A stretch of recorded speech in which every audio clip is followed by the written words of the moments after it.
Absence de plusieurs autres médicaments pour les pathologies les plus difficiles à traiter. Taux élevé des tickets modérateurs jusqu'à 30%. Difficile à supporter pour de nombreux assurés, déjà affaiblis par la précarité. Réticence de certaines pharmacies.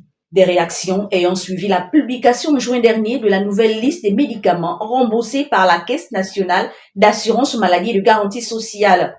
En présence de la présidence du conseil d'administration de la CNAMJS, les ministres de la Santé et des Affaires sociales viennent de trancher. Nous avions pris une décision il y a quelques semaines, mais alors qu'il y avait encore certaines étapes qui nécessitaient une conjonction de points de vue de tous les acteurs de la question.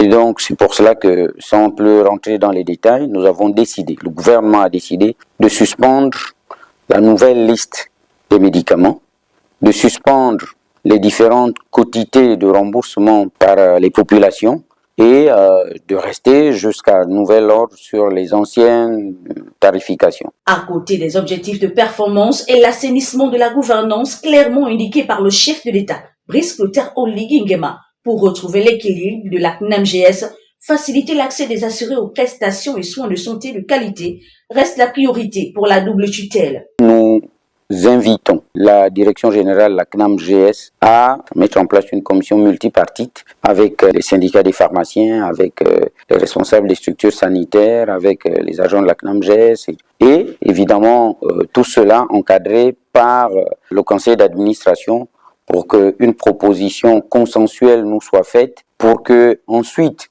la quotité qui va être décidée au décours de la validation de cette liste satisfasse les besoins des Gabonais. Jusqu'à la publication de cette liste de médicaments endossés, quelques 50 milliards de francs CFA étaient affectés à cette dépense de médicaments.